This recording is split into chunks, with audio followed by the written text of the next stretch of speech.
myself today because for some reason I can't answer any of the fucking questions.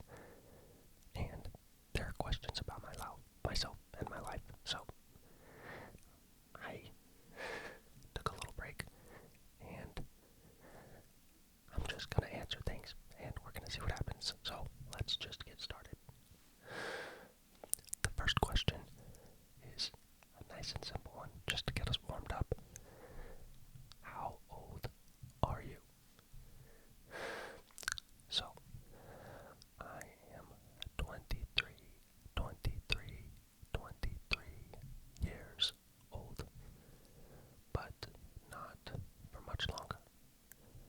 Somebody on a different video asked what my sign is, and I am a Pisces. I was born in March, and I'm not gonna say the specific day because I have to remain mysterious in some capacity. So I'm gonna leave that out, but my birthday is coming up in the next couple of weeks, and I am turning 24. I will soon officially almost be a 25-year-old. And so naturally, my quarter life crisis is in full swing. And to celebrate my birthday, I will be running a 5K race on St. Patrick's Day, the leprechaun race. Because I guess that's what happens when you are in your mid-20s, is you just start running because there is no other way to escape your problems than by physically maneuvering away from them. So that's what I'm doing. Other than that, I hate attention. I hate making things about me and being in the spotlight in any capacity. So I'm not really going to celebrate, other than maybe going to dinner with my family. I just don't like doing a party or anything like that. If you do, good for you. Your life is probably a little happier than mine on birthdays because I just like to be low-key and not do anything. So yeah, I'm 23 for the time being. The next couple of questions are about ASMR, and they are as follows. Who are your favorite ASMR artists? What are your favorite triggers? And what made you want to start your own channel? So, I've been watching ASMR or listening to ASMR, whatever you want to call it, for over a decade now. I found ASMR when I was 12 years old, so 11 years ago. And I distinctly remember when I started watching ASMR videos because I had just gotten a laptop at school and we were able to take it home to do homework at night and on weekends. And so naturally I started watching more YouTube because I finally had a computer and could go on the internet by myself. And I somehow found ASMR, and every night before bed I would put on an ASMR video on my laptop on the other side of my bed, and I would go to sleep, and my dad would come in to say goodnight to me, and he would see some random ass guy or girl whispering to me on a microphone in a YouTube video on my bed while I was fast asleep. And he probably thought I was a fucking psycho. And rightfully so, because if any of you are breathing, in other words, if you listen to ASMR, which of course you do because you're watching this video, you know that ASMR is kind of taboo, kind of stigmatized. People look at you funny when you say that you listen to ASMR. I've had that happen a million times with my guy friends over the last 10 years. But that's today. It's more popular today. But a decade ago, it was pretty new. So when my dad saw me listening to those videos, and I would try to explain to him what the fuck I was doing, like, he just, and I don't blame him, but he had no fucking idea what was going on. He was so confused. He probably thought that I was, I don't know what he thought I was doing, but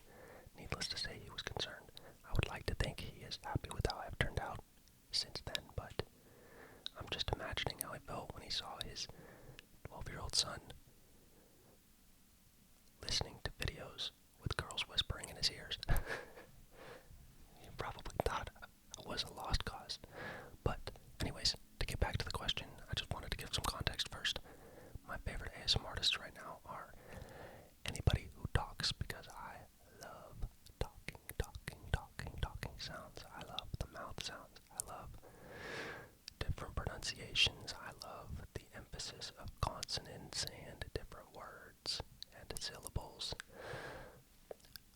You can tell because those are the kinds of videos that I make. I don't personally like the tapping triggers, the crunching, the crinkling, the mouth smacking, the licking, the kissing. It's not for me. And I don't think there's anything wrong with it. I just don't get tingles from that. I don't really like listening to that. I love listening to people ramble or talk about specific topics. Just anything where somebody's talking. And so for that reason, right now, the two channels I listen to the most frequently are Sarah Lavender ASMR. She does a bunch of different types of videos, but she talks in almost all of them, and I just like her voice. And this girl named Remy, I think her channel is named Remy ASMR, and she just talks about her life, and I just love that. That's what I like to do. That's what I like to listen to.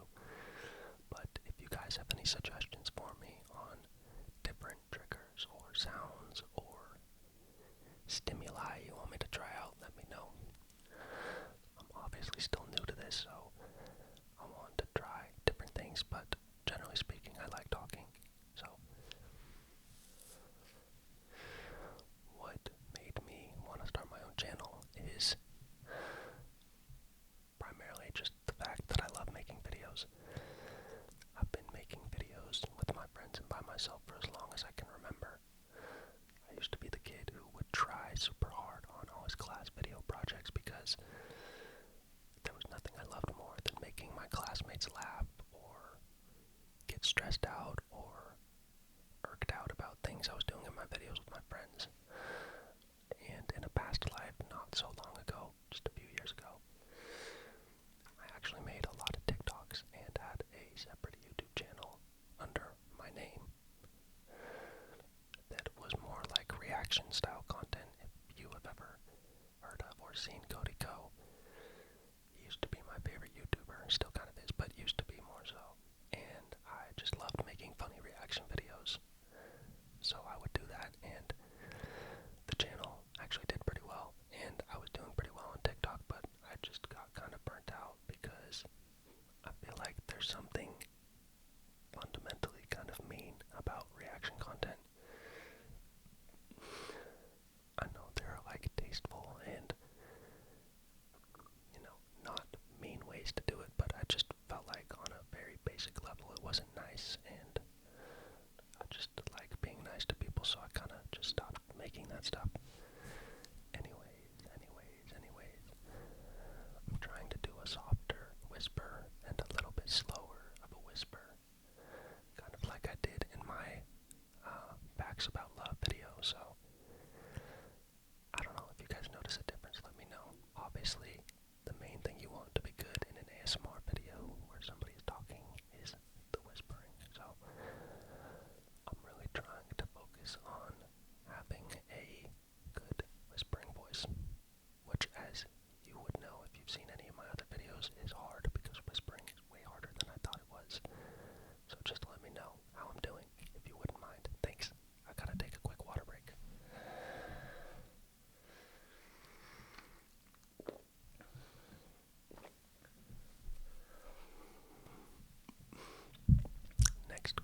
Next question is, did you go to college and do you work full time?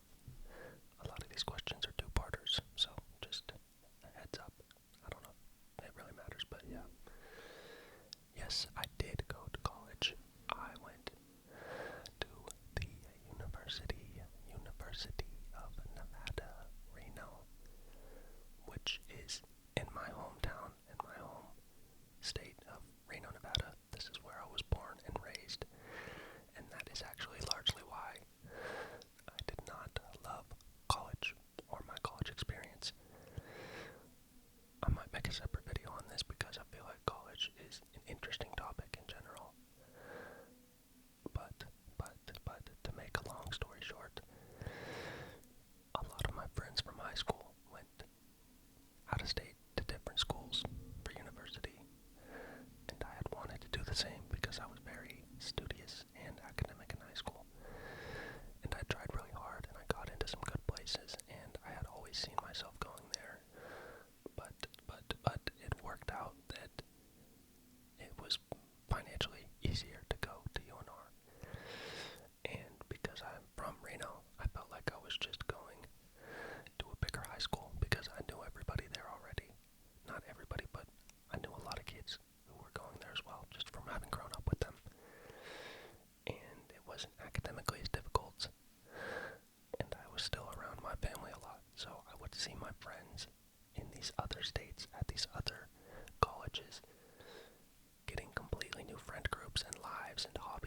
interests and experiences.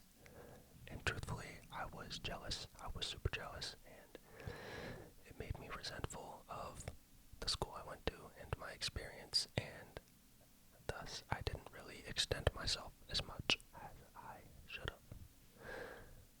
Not to mention, COVID happened, so I was online for like a year and a half. But I will say, my last semester of senior year, which was the fall of 2021, because I graduated a semester early, we were finally back in person, and I got to go out with my friends and go to the football games and the tailgates and do all the stuff that you do in college, and I fucking loved it. So I think I would have broken out of my shell eventually, and the timing was poor because of everything that happened, but that was just my college experience. It wasn't as impactful to me as I think it is to most other people, but I think it worked out for the best because I got the time to make videos and pursue other things that I was more interested in that I don't think I would have gotten in other places. Now, I don't work full-time right now because I have a business with my best friend Parker, who I will probably refer to many different times throughout this video. But before we had that business, or this business, we both worked full-time at this construction company that specialized in concrete. Sorry, I almost coughed there. I'm still getting over my cold. And he worked in IT, so he did information technology, like computer stuff. And I was an estimator, which basically meant that construction companies would come to us and they would say, hey, we are building a school right now in this part of Reno. We need all these materials and all these different structures. Which of these materials and structures can you provide for us? And how much is it going to cost? How much is it going to cost? How much is it going to cost? And so I would spend my life in Microsoft Excel figuring out what we could build for them and how much it was going to cost them and how much money we would make from the project and how long it would take to get them the supplies and who would take them the supplies and when they could expect them by and what would happen if they didn't get them by that time. All that fun, logistical stuff. So, needless to say, I was miserable. I hated spending 9 hours a day at a desk at a cubicle. Not even the fact that my best friend of 23 years was just down the hallway at a cubicle, just like mine, could make me feel better about things. I just felt hopeless. I felt stagnant. I felt like my life had no meaning. And so,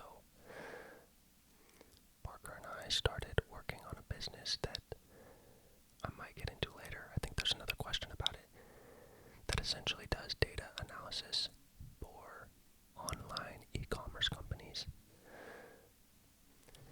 And thankfully and very, very gratefully, we were able to get it to a point where we made enough money doing that and we could quit our full-time jobs and just make ends meet with what we were earning from our business. That is probably my greatest achievement in recent history because I'm sure all of you know, but there's nothing more important than the time you have and what you get to spend it doing. And spending my life working was very hard mentally on me. And listen, I know that's just how life is. You're gonna have to eat shit at some points. You're gonna have to do stuff you don't want to do.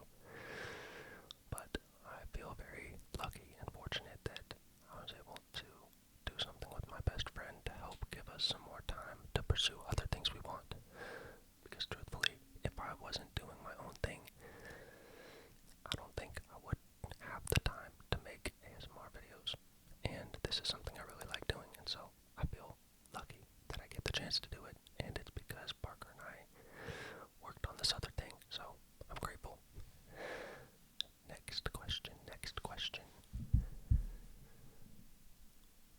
Have you ever smoked or vaped?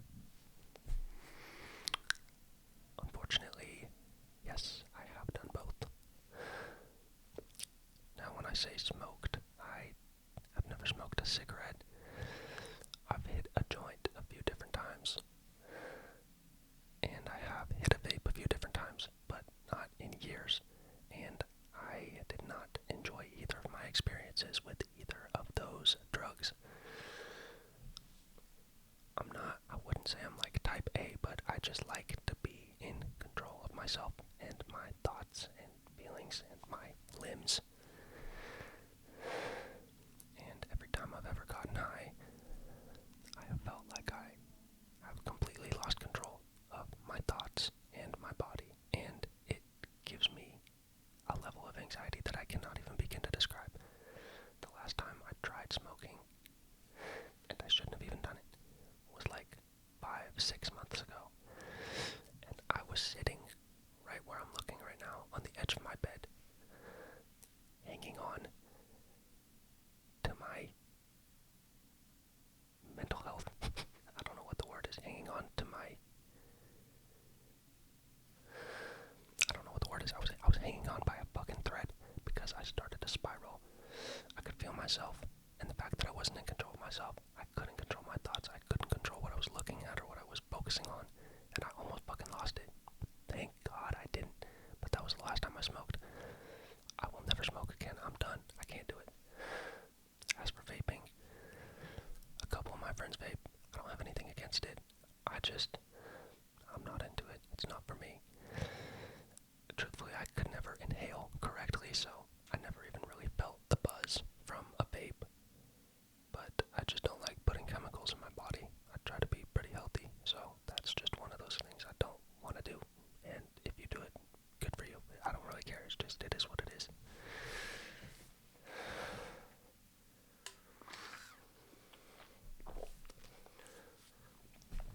Okay, let's get a little more existential. What motivates you? Are you happy where you are today? Is there anything else you want to better or improve or change in your life?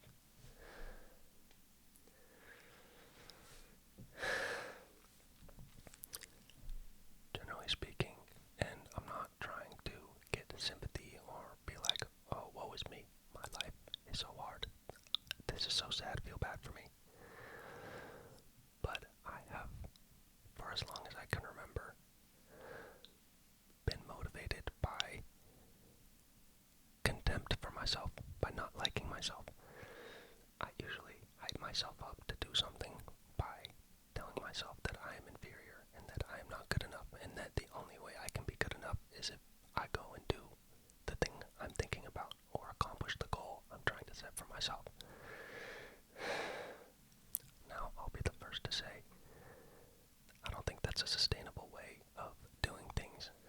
I think that is ultimately unhealthy and doesn't really help you improve your opinion of yourself. And that's actually kind of the thing I'm dealing with right now, is trying to change my opinion of myself and find a different way to motivate myself. Really, what I'm trying to do as of these past few months. And I largely owe this to my girlfriend because she's really encouraged me to practice more gratitude and not to be so critical of myself. But I've always just thought that if I accepted myself for who I am and loved myself even, and I've always hated that concept, but if I were to do it, that I would become complacent and I would no longer feel the motivation or the ambition to make a better life for myself or to accomplish goals or strive for more. So I've always psyched myself up by telling myself that I suck and I need to be better. And right now I'm trying to work on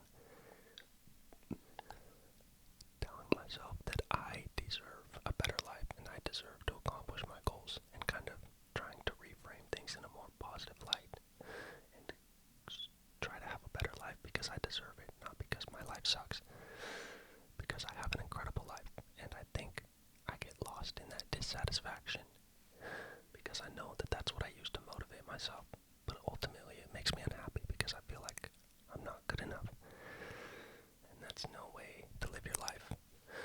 At least that's what I'm starting to think. But that being said, I am happy where I am today. It wasn't too long ago that I truthfully, absolutely hated myself, and I felt like I was incapable of change or a better life, or being a good friend or partner or son or brother. And so when I compare my life today to where it was a couple of years ago, I'm very grateful, and I feel like I've done a good job of making some of the fixes that I needed to make to have a better day-to-day experience, and I'm much more hopeful about my future. But with that being said, there was another question that asked if I had any goals or dreams in terms of mindset stuff. I just want to be more consistent and patient this year. I am in this really unique time in my life where I have the opportunity to do something with myself before I get older and I have more responsibilities and obligations and I have to work more and I have less time to spend on the things I really want to do, like this channel and making these videos. And so I really want to commit myself to being consistent this year. And if you subscribed to me after my first couple of videos, you would know that those were almost 8 months ago, like last July, I think over 8 months ago at this point. And I know I want to make videos like this, and I want to try and do creative work for a living. I want to tell stories for a living and make stuff. But I just have to be more consistent and patient and really try and commit myself to it, because I don't think I'm ever going to have a better chance than I do right now. And it's a scary proposition to do these things that I'm not sure will work out, but I would rather take the chance and look back in 20 years and know that I at least gave it a shot, as opposed to continuing to let that fear keep me from making videos and stuff like that. Because truthfully, my dream is to be a YouTuber. And I've always felt cringy when I say that, and I know there's kind of a stigma about that, but I've wanted to do that for as long as I can remember. From the days of being a 12-year-old and watching people play FIFA on YouTube and watching people make ASMR videos, whatever it was, I always wanted to make YouTube videos. So hopefully this works out. I want to start a second channel where I am just showing more of my life, not like vlogging, but kind of talking in a normal voice about my experience and just different things. So I'll let you guys know when I do that, but for now I just want to focus on this. So I hope that answers that.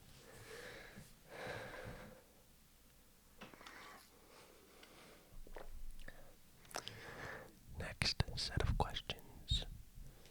What are your favorite books, favorite shows, and favorite movies?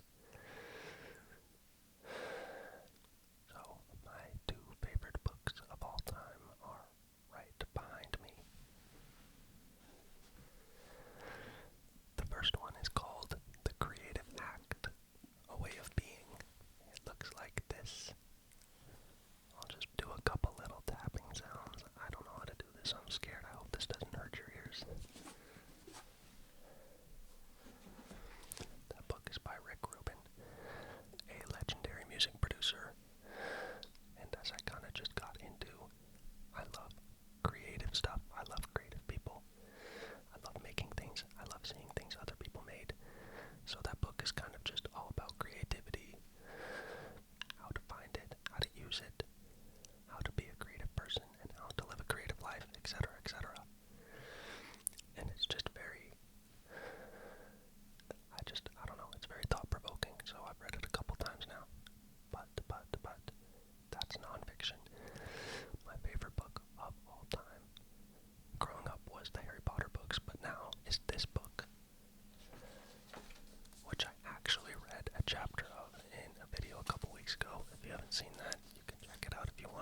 I should be doing something else and that I'm wasting my time. That is something I'm working on, but it's just hard for me to sit there. I always feel like I could be doing something better with my time. And I'm not saying that's the truth. I think I should be able to just sit and enjoy something and not freak out. Hold on, I gotta restart my camera. It automatically ends a clip at 30 minutes. There we go.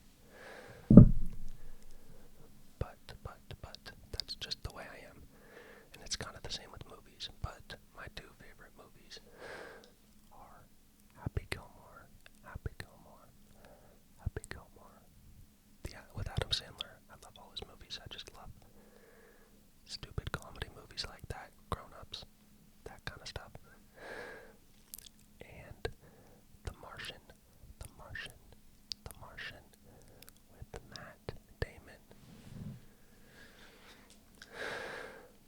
If you have any show recommendations, let me know. I will at least give them a shot and report back. But let's move on to the next question. We're a little over halfway done now. Who is your favorite music artist? And what are some of your favorite songs and albums? I'm just gonna give a really short answer because I really like music, so I could kind of go off on a long ass tangent here, but I want to stay here and not lose it. So Drake. Number one. I am your typical 20-something white boy. I love Drake. I grew up listening to him. I just love his voice. I think he's very creative. I like that he experiments with different beats and sounds. A couple of my favorite songs by him. Recently, Hours in Silence, Cameras / Good Ones Go interlude. Get Along Better, Better Find Your Love, In Too Deep. Next is a band called Laney, L-A-N-Y. They're kind of an indie rock pop hybrid conglomeration. And I love them because I found them at a point in my first relationship when things were not going too well, and I was very sad about things, and they kind of specialize in heartbreak and loss and music for people who are going through it in relationships. So I've always felt like I could really relate to them, and I kind of just found them at a time when I feel like I needed to. And a couple of my favorite songs by them are, God, literally all of them. Right now, it's 'Cause You Have To off their last album. A Beautiful Blur is the name of that album. And the entire Malibu Nights album. I'll leave you with that. I'll just give you a couple more artists. Don Toliver, kind of a rapper, kind of R&B. He has a unique voice and a unique style and sound, and I just love when people can kind of make their own lane and create something unique that is just entirely them, and he is the epitome of that. The Lovesick album is incredible, and lately I've only been listening to music in the form of listening to an album from front to back. So, it's just easier. I have Spotify. I don't like using my daily mixes and trying to make a queue of good songs and stuff. It's just stressful and it wastes my time, I feel like. So I like to listen to an album and kind of experience it from start to finish, which isn't, a lot of people do that, but I like doing it now too. Last two artists, Mark E. Basie and The Weeknd. Now, next question. Where can we find you on other socials? You can't. You just can't. I mentioned this a couple of videos ago, but I deleted Instagram. Don't go on TikTok very often anymore because they were just fucking me up. Truthfully, I was just comparing myself to people, but like I was using it as a form of procrastination. All the typical stuff that people list when they talk about why they got rid of social media. It's funny I say that because I think I'm gonna make a video on Instagram, because I do think it's interesting, but I've thought about making an Instagram for this channel, just so I can kind of let you guys know when I post or ask your opinion on stuff, but for now it's just this, and I just mentioned a few minutes ago, I might make a second channel, because I want to make regular talking videos, but for now I just want to focus on this and making as good of stuff as I can for you guys, and making the topics interesting and captivating beyond just the whispering. Water break.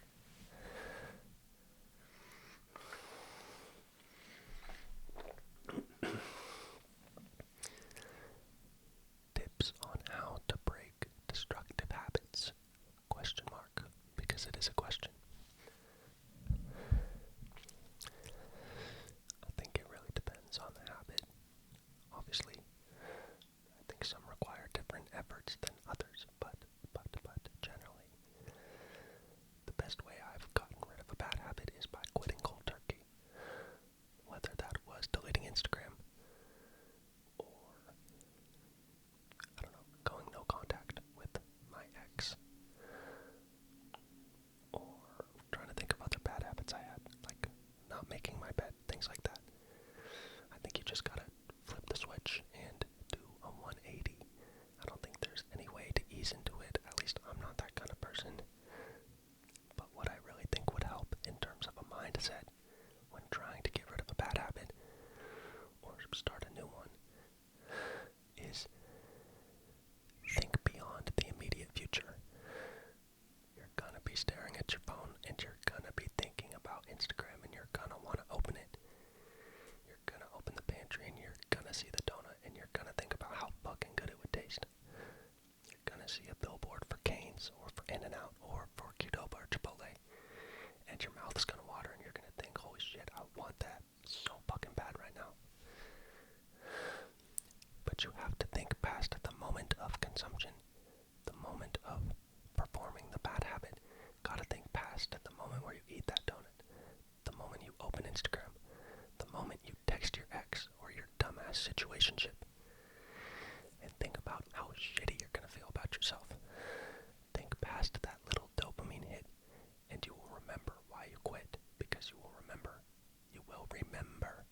the guilt, the shame, the disappointment, the frustration, the angst, and that will be enough to bring you back to the point where you know it's not good for you. Just my opinion, but that's it. Okay, my camera's about to die, so we gotta do maybe one or two more.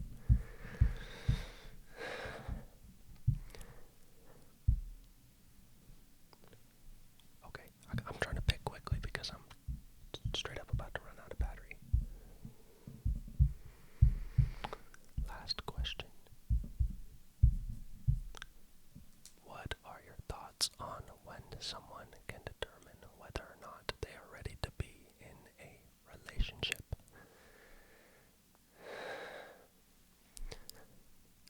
Honestly, I know I've talked a lot about relationships in the few videos I've posted, but the only way to find out whether or not the stove is hot is to go touch it. I think the only way you can truly learn something about yourself or the world is by going and experiencing it yourself.